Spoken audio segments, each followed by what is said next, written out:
Bonsoir frères et sœurs en Christ, bonsoir chers amis internautes, que la grâce de Dieu repose pleinement sur vous et que le Seigneur continue de vous assister, de vous soutenir dans tout ce combat que vous menez depuis un certain temps. Non, je dirais que nous menons depuis un certain temps. Mais ce qui est intéressant, c'est qu'aujourd'hui, la victoire est acquise et elle est totale par la grâce de Dieu. La preuve en est que nous sommes sortis du confinement. La preuve en est que très bientôt, nous allons reprendre également nos activités culturelles dans nos églises respectives. Quelle grâce et quelle victoire. Je dirais aussi quelle opportunité. Parce que vous et moi, nous allons nous voir enfin. Même s'il n'est pas permis pour l'heure de se serrer les mains, de se faire des accolades, de se donner des saints baisers, nous allons simplement nous voir et face à face, nous pourrons encore et encore partager la parole de Dieu. Nous voulons même chanter les louanges du Seigneur et célébrer ainsi sa victoire. Alors que le Seigneur vous bénisse. Vous voyez, Dieu ne fait rien en vain. Depuis un certain temps, nous sommes en train d'étudier un thème très important qui est relatif au caractère de Dieu et qui est aussi relatif aux dons spirituels qui sont pour nous des éléments fondamentaux qu'il nous faut pour gagner le monde entier, qu'il nous faut pour entretenir l'Église, l'emmener à la perfection, qu'il nous faut également pour mieux aider les nouvelles personnes que nous gagnons par la grâce de Dieu. Alors, ce soir, nous parlerons plus des dons de puissance qui constituent une semence dans la vie du chrétien pour permettre au chrétien de sauver des âmes, pour permettre au chrétien de faire du bien à son entourage. La manifestation de l'Esprit de Dieu est donnée à l'Église pour l'utilité commune. 1 Corinthiens 12, verset 7 le dit. C'est une fonction essentielle que le Saint-Esprit remplit dans la vie des enfants de Dieu à travers les dons spirituels pour leur édification personnelle d'abord, pour leur sanctification, pour leur croissance spirituelle et la force du témoignage envers ceux du dehors, c'est-à-dire envers les païens. L'Église parvient ainsi à une stabilité, elle parvient à une paix. Et qu'est-ce qu'elle fait ensuite? Qu'est-ce qui se passe ensuite? Elle s'accroît. Et dans le livre des Actes des Apôtres, chapitre 9, verset 31, il y est écrit, et je lis, « L'Église était en paix dans toute la Judée. Elle était également en paix dans la Galilée et la Samarie. Elle s'édifiait et marchait dans la crainte du Seigneur et elle s'accroissait. » Écoutez bien, elle s'accroissait par l'assistance du Saint-Esprit. Elle s'accroissait par l'assistance du Saint-Esprit. Donc nous comprenons clairement que sans le Saint-Esprit, on ne peut rien faire. Sans le Saint-Esprit, il n'y a pas de victoire spirituelle. Sans le Saint-Esprit, il n'y a pas d'évolution. Sans le Saint-Esprit, il n'y a pas de croissance numérique. Sans le Saint-Esprit, il n'y a pas de stabilité dans la foi. Sans le Saint-Esprit, il n'y a pas de miracle dans l'Église. Donc vous comprenez clairement que le Saint-Esprit est un élément fondamental dans la vie de l'Église. Donc je dirais ce soir qu'après avoir étudié les grands groupes de dons spirituels, aujourd'hui, dans notre enseignement, il sera question de la place des dons de puissance dans la vie de l'Église, dans la vie chrétienne pratique. Alors, quels sont donc les dons, les différents dons de puissance? Donc, pour dire qu'il y a plusieurs dons de puissance.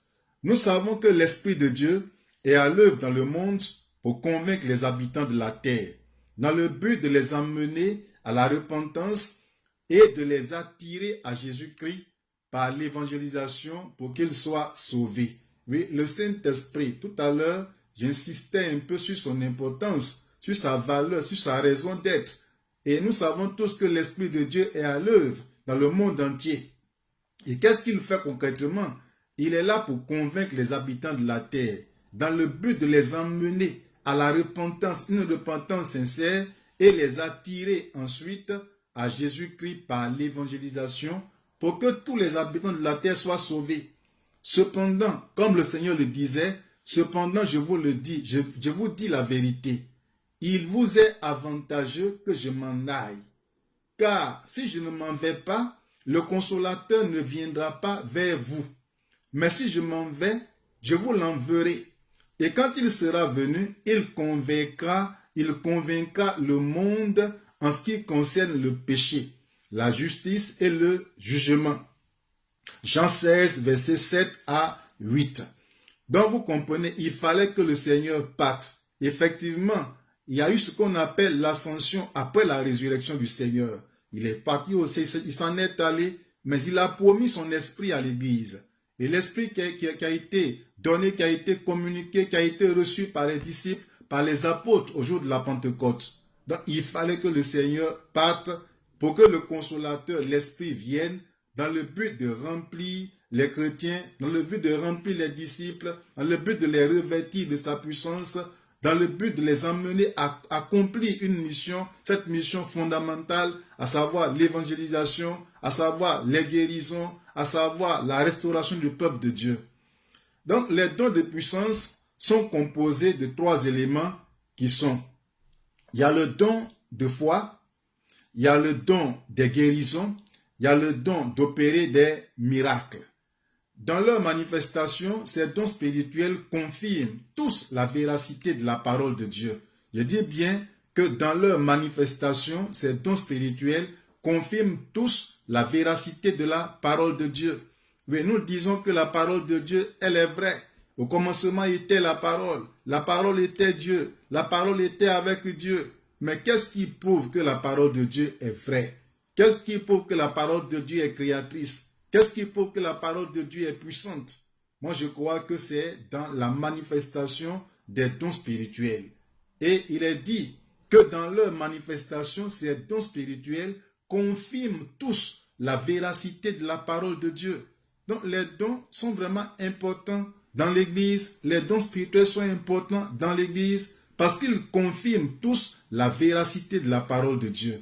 Dans Marc 16, verset 20, il y est écrit: et ils s'en allaient prêcher partout.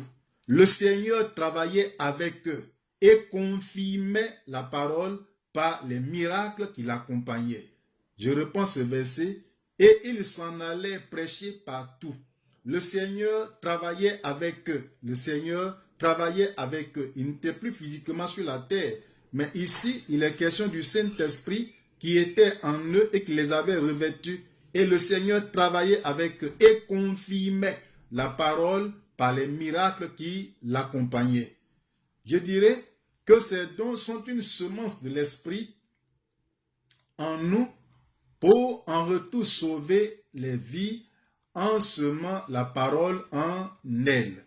Donc, vous comprenez ce mystère. Ces dons-là sont une semence que Dieu met en nous.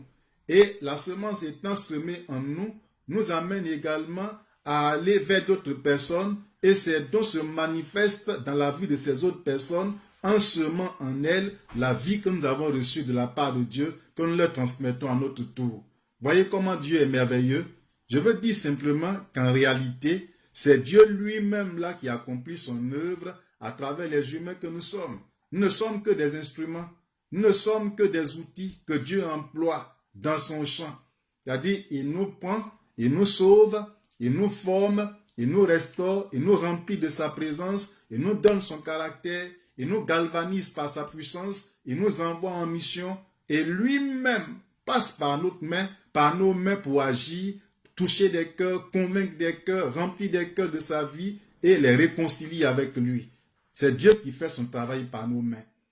Alors, quelle est donc la manifestation des dons spirituels, des dons de puissance à travers le chrétien?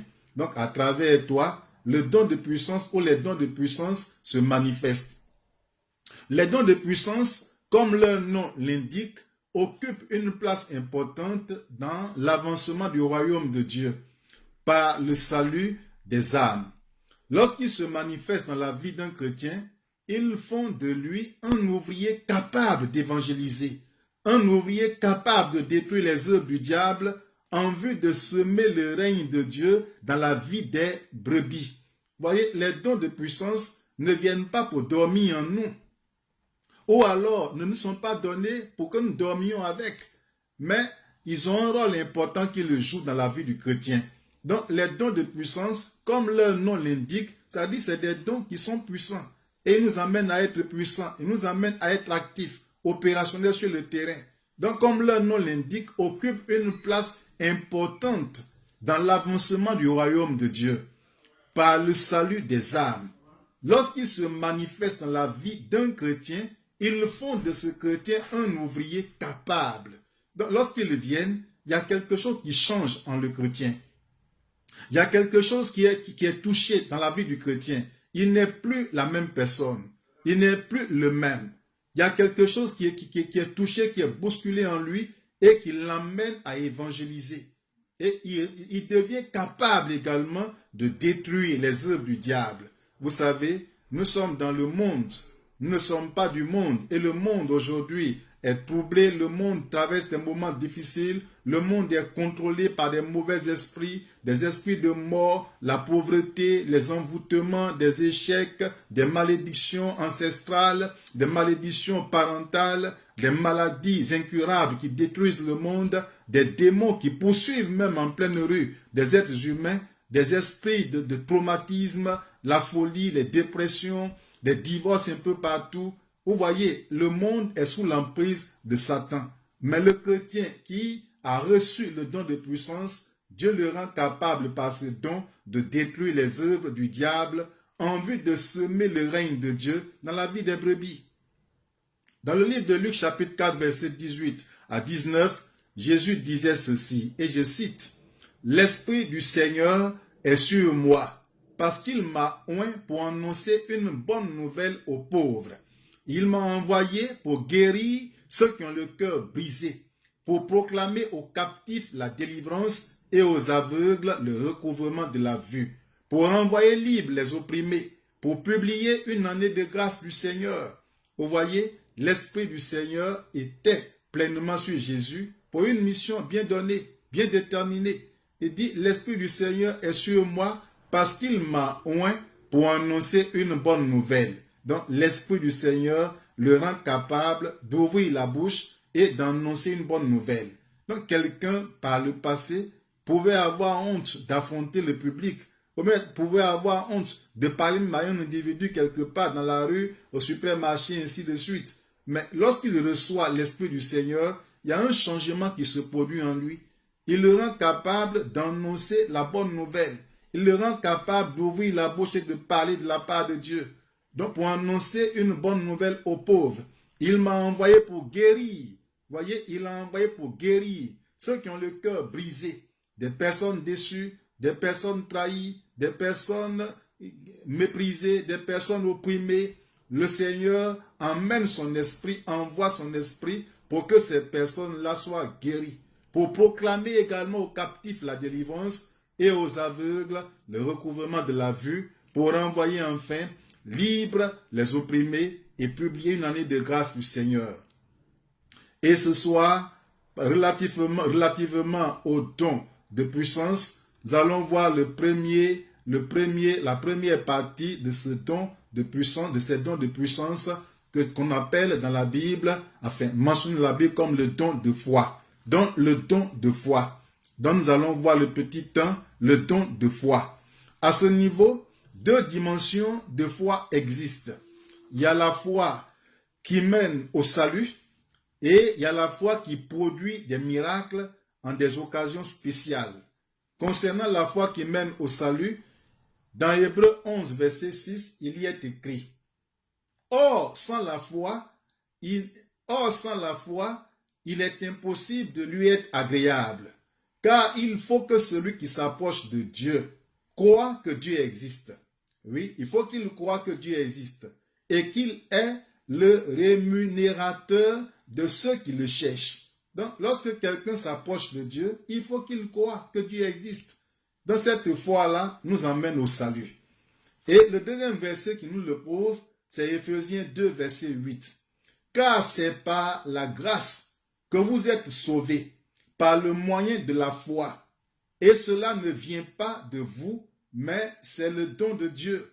Donc, nous ne sommes pas sauvés par nos œuvres. Nous ne sommes pas sauvés parce que nous sommes bons, nous sommes des gens hospitaliers. Non, c'est par le moyen de la foi. C'est parce que nous avons cru en Dieu que nous sommes sauvés. Et cela ne vient pas de nous. Ça ne vient pas de notre gentillesse, ça ne vient pas de notre bonté, ça ne vient pas de notre libéralité, ça ne vient pas de notre beauté, ça ne vient pas de notre position sociale, mais c'est un don de Dieu. C'est un don de Dieu. Donc Dieu nous sauve par sa grâce.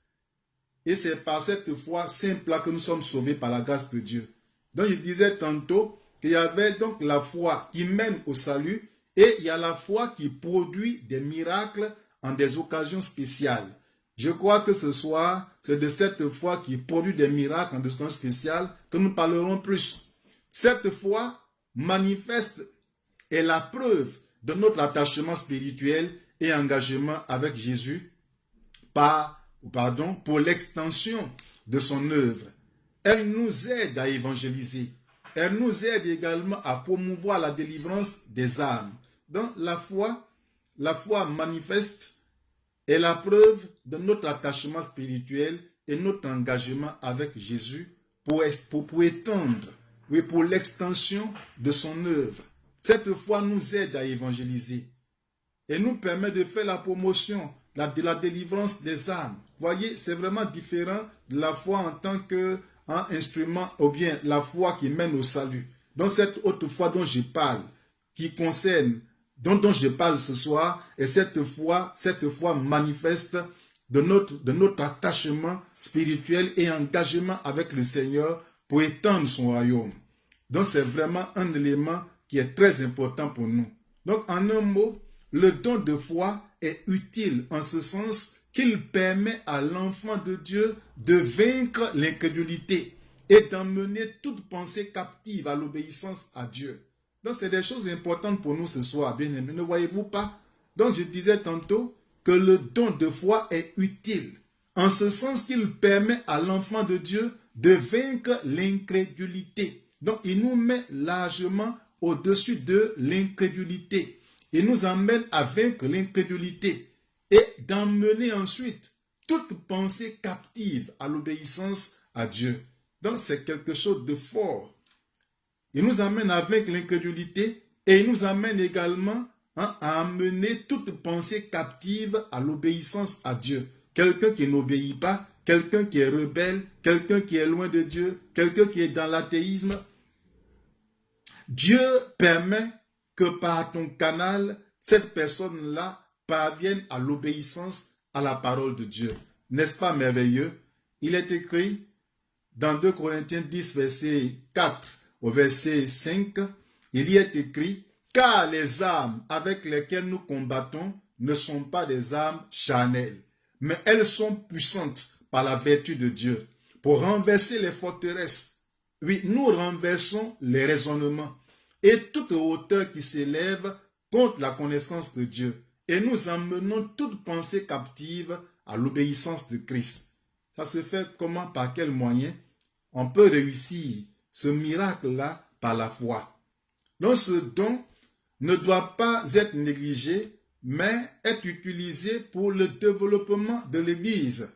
C'est pourquoi je crois pour ma part que tout chrétien doit aspirer à ce don dans le but de développer l'Église.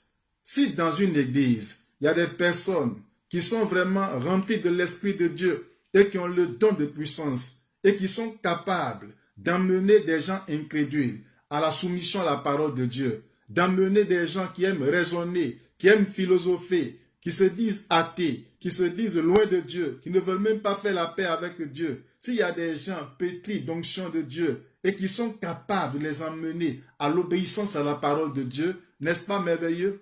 Donc ce don ne doit pas être négligé, mais il doit être utilisé pour le développement de l'Église. Alors aspirez donc au don de foi. Et c'est un élément qui est très important. Avoir ce don de foi nous emmène à faire des exploits avec Dieu. Avoir ce don de foi nous emmène à détruire les œuvres de Satan. Avoir ce don de foi nous emmène aussi à espérer contre toute espérance. Avoir ce don de foi nous emmène à tenir ferme devant toute tentation, toute attaque, toute agression de la part de Satan. Je crois que l'histoire nous révèle clairement David, le roi David, qui avant d'être roi, a combattu contre Goliath. C'est par cette foi que David est allé contre Goliath.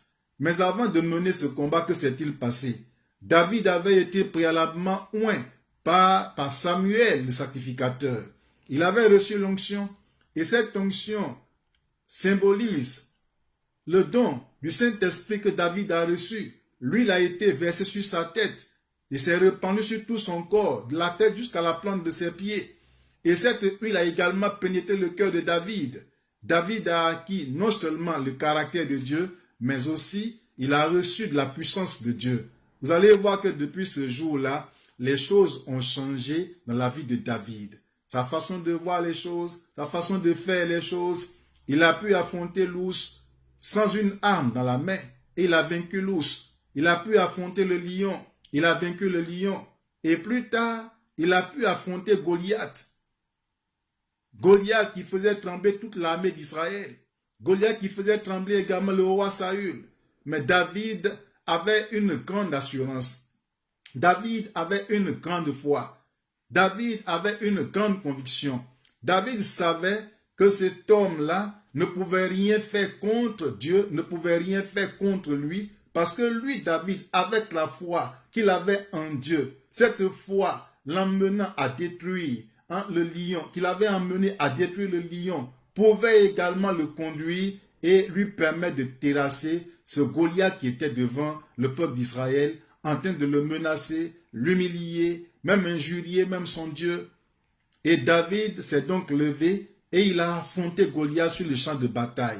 Bien aimé, la suite de cette histoire est que Goliath a été vaincu, voilà, d'un seul coup de pierre lancé par David via sa fonte. Donc vous voyez, la foi est un élément fondamental et nous devons avoir le don de foi. Et ce don qui est un don de puissance est un don fondamental pour nous permettre de remporter la victoire et développer l'église du Seigneur. Deuxièmement, c'est le don des guérisons. Oui, il est bien dit le don des guérisons, car il y a plusieurs guérisons qui peuvent se manifester dans la vie du chrétien ou à travers la vie du chrétien. Il y a des guérisons spirituelles, des guérisons donc internes, il y a des guérisons qui sont des guérisons externes, c'est-à-dire physiques. Le corps peut être malade et peut recevoir la guérison. Ou alors l'âme peut être affectée par certaines situations, l'âme peut être touchée, elle peut être opprimée, elle peut être brisée, elle peut être détruite à l'intérieur et elle peut être guérie par la puissance de Dieu. Donc il y a le don des guérisons. On dit bien le don des guérisons. Donc dans vos prières, ne demandez pas le don de guérison, demandez plus le don des guérisons au Seigneur. Parce que Dieu voudrait t'utiliser pour guérir les cœurs, pour guérir également des corps. C'est important.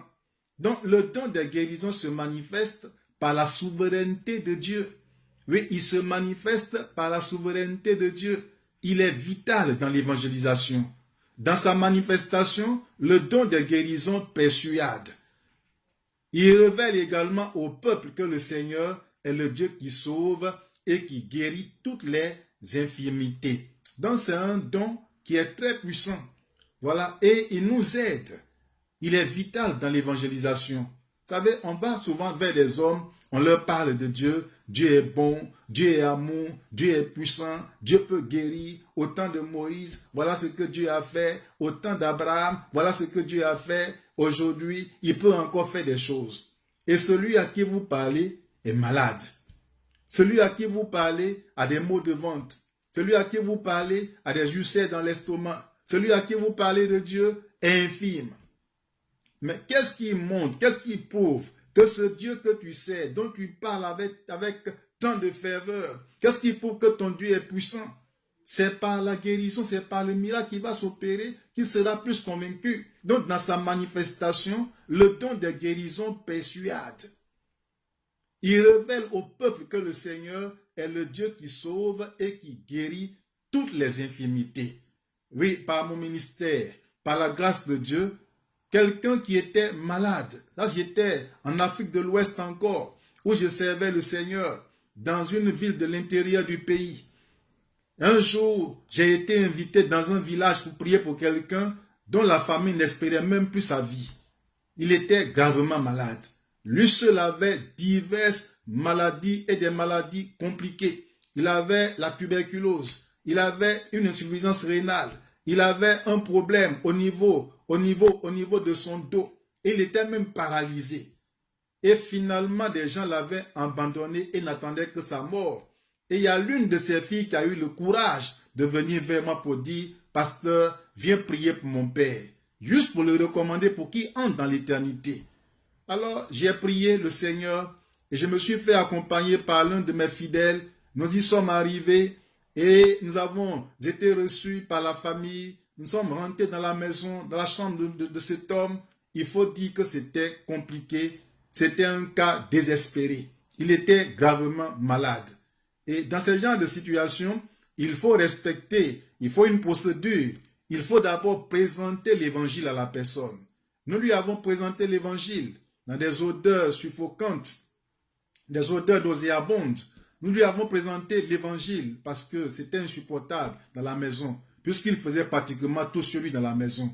Et c'est ça aussi l'importance de la parole de Dieu. Il faut être un homme d'amour, il faut être un porteur de la parole de Dieu, il faut être en mesure de supporter toutes ces difficultés pendant la prédication de la parole de Dieu. Nous avons supporté ces odeurs et nous avons présenté l'évangile à cet homme. Est-ce que tu veux marcher avec le Seigneur? Veux-tu faire la paix avec Jésus? Crois-tu qu'il peut faire le miracle dans ta vie, te faire lever de ce matelas pourri et te faire revivre encore par sa grâce? Il nous donna sa parole en disant qu'il acceptait le Seigneur Jésus comme sauveur personnel. Alors nous l'avons conduit dans un temps de prière pour l'amener à se repentir, oui, à sortir des liens du péché, de nombreux péchés qu'il avait commis par le passé. Il nous a permis de prier pour lui. Et dans la prière, la gloire de Dieu va se manifester dans cette chambre. La puissance de Dieu va y descendre. Et promptement, cet homme qui était paralysé depuis quelques mois déjà, qui ne pouvait se lever, et ses pieds étaient devenus des petits pieds, il s'est levé promptement et il s'est assis. C'était d'abord là une étape du miracle. Et nous avons eu encore le courage de persévérer dans la prière. Mon frère et moi avons prié avec beaucoup plus de ferveur. Et deuxièmement, il s'est levé, il s'est mis debout, il s'est tenu debout. Et nous avons commencé à crier de joie et à crier encore plus au Seigneur pour dire, Seigneur, qu'il marche maintenant au nom de Jésus. Marche. Nous libérons toutes tes articulations. Nous libérons toutes tes articulations. Nous libérons tes pieds. Nous libérons ton corps. Libérons tes reins. Libérons toute la voie respiratoire. Restaurons toute la voie respiratoire. Et miraculeusement, cet homme infirme, tuberculeux, qui avait à la fois un problème d'insuffisance rénale, a été restauré par la grâce de Dieu. Et au moment où nous sortions de la maison, du salon, d'abord de la chambre au salon, et du salon à l'extérieur dans la cour de la maison, tout le village était accouru et était venu là, devant la porte de sa maison, et ça a été un moment très émouvant. La parole de Dieu a été prêchée, elle était devenue beaucoup plus pratique, beaucoup vraie, et des gens se sont convertis. Cet homme a pris l'engagement devant toute sa famille et devant tout le village, tout son village, parce qu'il était le chef de ce village. Il a pris l'engagement de construire, de bâtir lui seul une église dans son village pour rendre gloire à l'Éternel et pour lui manifester sa gratitude. Bien-aimés, voyez, les dons de guérison, les dons des guérisons sont vraiment importants dans l'église. Par la manifestation de ce don, un chef d'un village a été délivré, a été guéri de plusieurs maladies à la fois. Vous voyez où ça nous a amené? Plusieurs âmes ont été gagnées ce jour-là. Une église a été construite dans son village parce que Dieu l'a guéri miraculeusement. Dans le livre de Marc, chapitre 16, 18, il y est écrit: ils saisiront des serpents. S'ils boivent quelques breuvages mortels, il ne leur fera point de mal. Ils imposeront les mains aux malades et les malades seront guéris. Donc le don de guérison doit être exercé dans la sainteté et l'obéissance à la parole de Dieu. le don des guérisons doit être exercé dans la sainteté et l'obéissance à la parole de Dieu. Bien-aimés, obéissons à la parole de Dieu. Demeurons saints. Demeurons connectés avec le Créateur. Lorsqu'on est lié au Créateur, lorsqu'on est connecté au Créateur, il y a quelque chose de fort qui se passe. Il y a un lien entre nous et lui. Il y a une communication qui se fait entre nous et lui. Il nous transfère ses dons et nous rend capables d'exercer ce ministère qui est un ministère très très important pour le salut des âmes. C'est important. La plénitude du Saint-Esprit nous rend capables d'exercer le ministère de guérison, de la guérison dans l'Église. Donc, soyons connectés d'abord à Dieu par une vie de sainteté. Soyons connectés d'abord à Dieu par une vie d'obéissance. Et je le dis toujours, l'objectif que Dieu voudrait qu'on atteigne, c'est de faire beaucoup de petits Christ. Le but que Dieu veut atteindre dans son Église, c'est de faire des hommes, des femmes qui sont remplis de l'Esprit de Dieu, qui manifestent les dons spirituels, des hommes et des femmes qui sont charismatiques et qui prophétisent, qui chassent les démons, qui guérissent les malades, qui ressuscitent des morts, qui communiquent la vie aux aveugles, qui font marcher au nom de Jésus des paralytiques pour le développement du corps de Christ, pour faire avancer le règne de Dieu. La manifestation des dons des guérisons n'est pas seulement l'affaire des pasteurs, n'est pas seulement l'affaire des apôtres, n'est pas seulement l'affaire de ceux-là qui sont mis à part pour Dieu, qu'on appelle communément des serviteurs de Dieu, mais c'est l'affaire de tout le monde. Alors, la plénitude du Saint-Esprit nous rend capables d'exercer le ministère de la guérison dans l'Église. C'est pour dire que l'objectif de l'enseignement, c'est que toi-même là, tu puisses rentrer en possession de ce don de puissance, des dons de puissance et principalement du don des guérisons pour que tu sois capable de transmettre la vie de Dieu à plusieurs personnes. Et je crois que c'est une semence divine qui participe à la qualification des serviteurs et servantes de Dieu. Dans cette semence, il faut aspirer à cette semence pour l'avoir dans ta vie. Troisièmement, après le don des guérisons, il y a le don d'opérer les miracles. Cette capacité spirituelle dans le ministère du chrétien traduit la puissance agissante de Dieu à travers son Église. Je répète, cette capacité spirituelle dans le ministère du chrétien, le chrétien a aussi un ministère. Il est auxiliaire, l'auxiliaire du pasteur, l'auxiliaire de l'apôtre, l'auxiliaire du prophète, l'auxiliaire de l'évangéliste, l'auxiliaire du docteur. Le chrétien a un ministère qu'il exerce au sein de l'Église. Donc, la capacité spirituelle dans le ministère du chrétien traduit la puissance agissante de Dieu à travers son Église. Donc, loin d'être un spectacle, le don d'opérer les miracles a pour objectif principal de convaincre les cœurs. Comprenez tous ces éléments.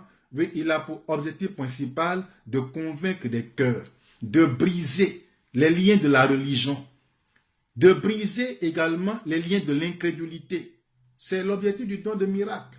Il faut que les liens de la religion soient brisés, que l'incrédulité soit brisée. Il a pour objectif également d'ôter les obstacles à la compréhension supérieure de la parole de Dieu.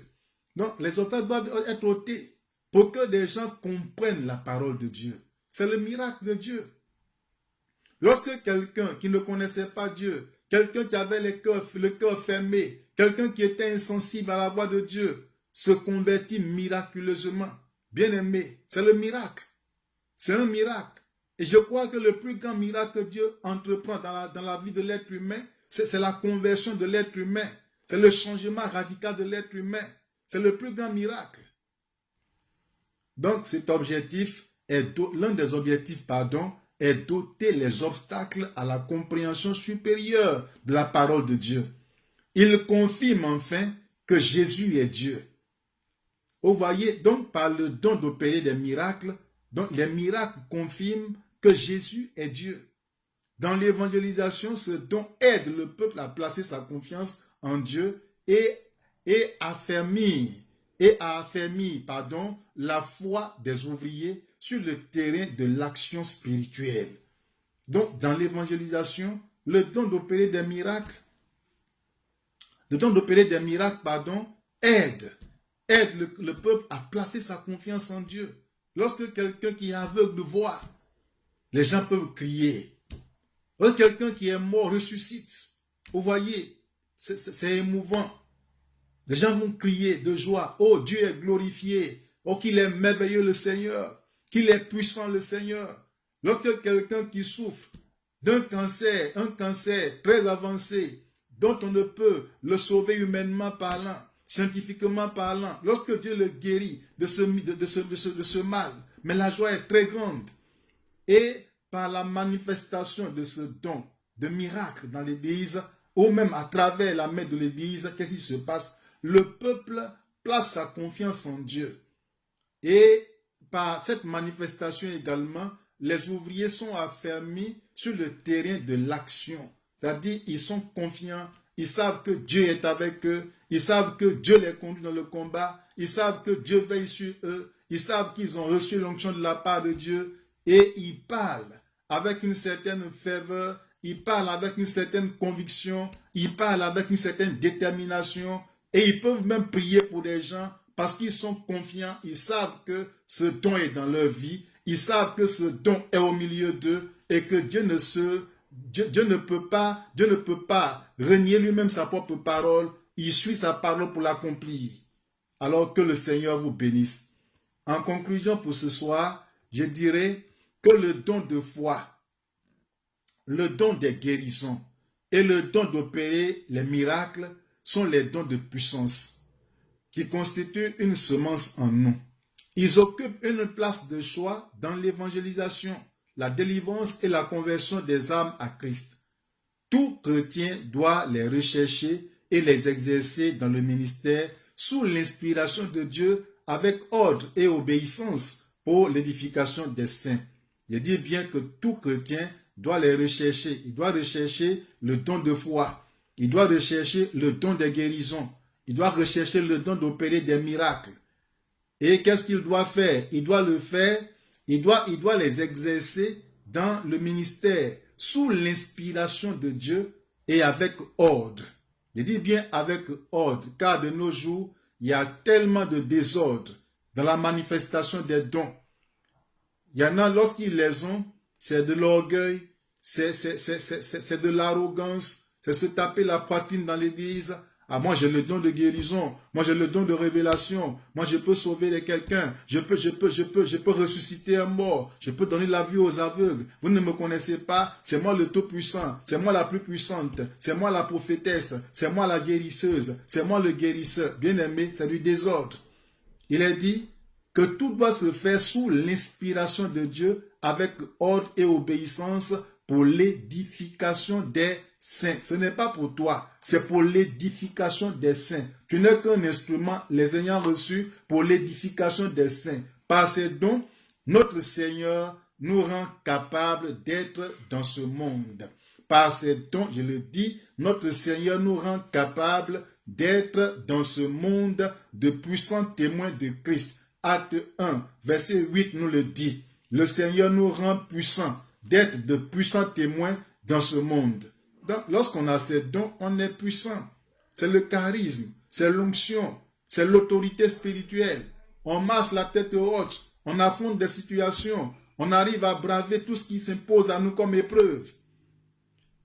Les dons de révélation feront l'objet, si Dieu le veut, la semaine prochaine de notre enseignement. Je crois que si Dieu nous accorde la grâce, nous finirons bien cet enseignement par sa grâce. Dans le cas contraire, nous allons aborder notre sujet. Je ne sais comment d'abord, parce que nous sommes en train de préparer présentement le retour dans notre temple. Et certainement, les choses peuvent changer. Mais ce qui est sûr, nous serons toujours ensemble. Alors, ce soir, je voudrais que vous receviez, chacun pour sa part, les dons de puissance et que vous les manifestiez dans vos familles, dans l'église, dans vos ministères, partout où Dieu vous enverra. Ne doutez pas de vous-même. Ne doutez pas de la parole de Dieu. Ne doutez pas de la puissance de Dieu. Recevez ces dons et manifestez-les au nom de Jésus. Que la grâce de Dieu repose pleinement sur vous. Que le Tout-Puissant vous bénisse et vous soutienne davantage. Nous allons prier le Seigneur.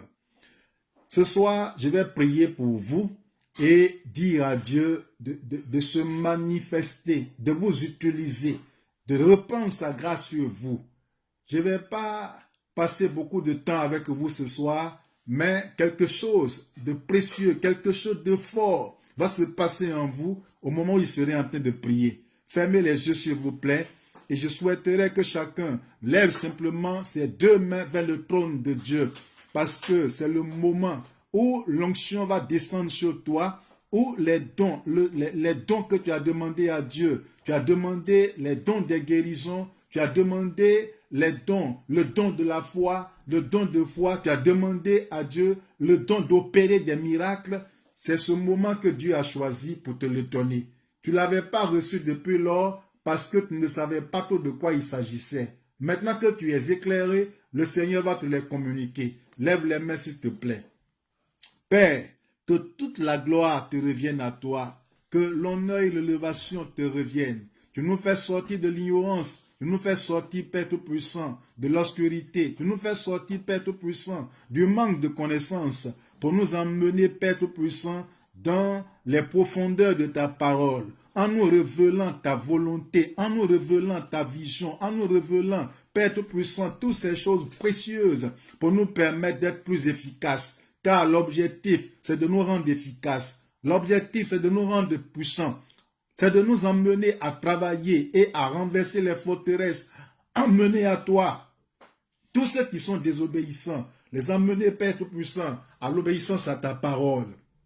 C'est pourquoi, Père, je prie ce soir et te recommande la vie de mon frère. Je prie ce soir et te recommande la vie de ma sœur, afin que tu interviennes efficacement dans sa vie. Père Tout-Puissant, longtemps, il a prié, longtemps, elle t'a demandé également le don de puissance. Manifeste-toi et communique, lui, tous ces dons de puissance, à savoir le don de foi, à savoir le don des guérisons, à savoir le don d'opérer des miracles. Répands ta grâce, répands ta gloire sur sa vie et restaure sa vie, Éternel des armées. Galvanise-le, galvanise-la par ta puissance, que l'onction de ton esprit repose fortement sur sa vie pour le rendre capable de ramener à toi des personnes rebelles, d'emmener, Père Tout-Puissant, dans ta maison des personnes au cœur endurci, que par ses mains l'incrédulité tombe,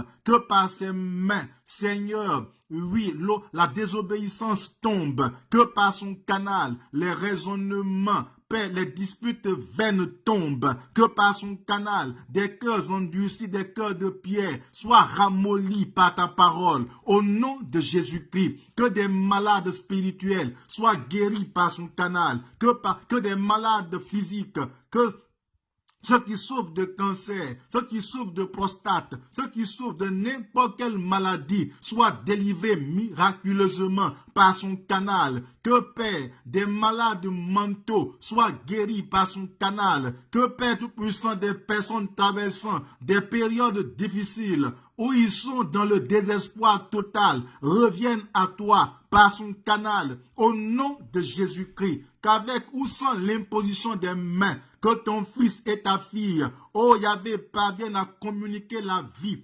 vie à ceux qui traversent des moments difficiles. Glorifie pleinement ton nom dans sa vie, manifeste pleinement ta gloire par son canal, Éternel Dieu, que l'impossible devienne possible par son canal, au nom de Jésus-Christ.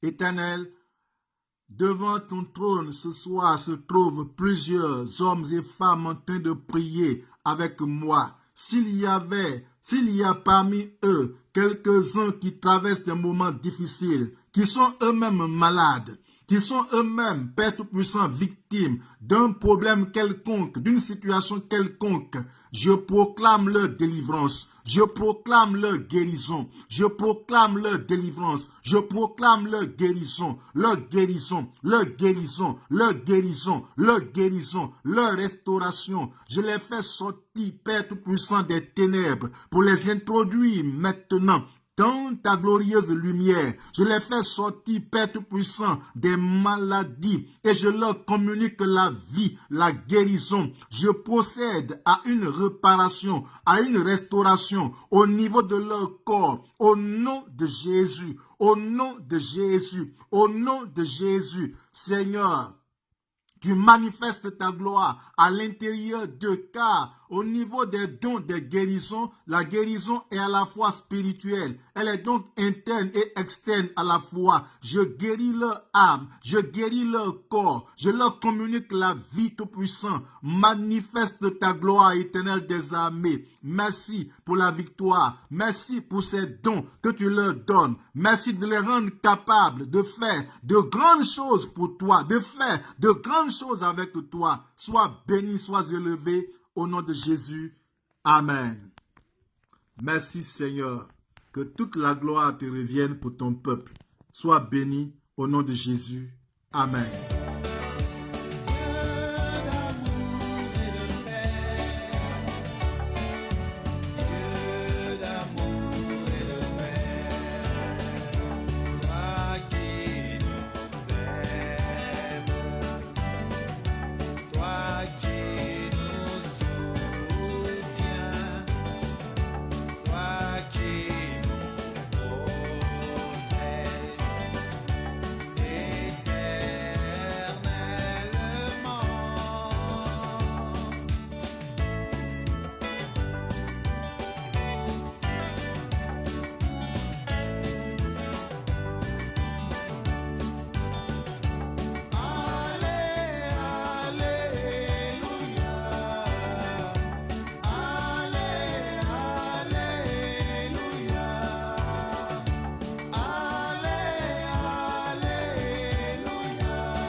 Dieu a tant aimé le monde, il a donné son Fils unique, afin que quiconque croit en lui ne périsse point, mais qu'il ait la vie éternelle.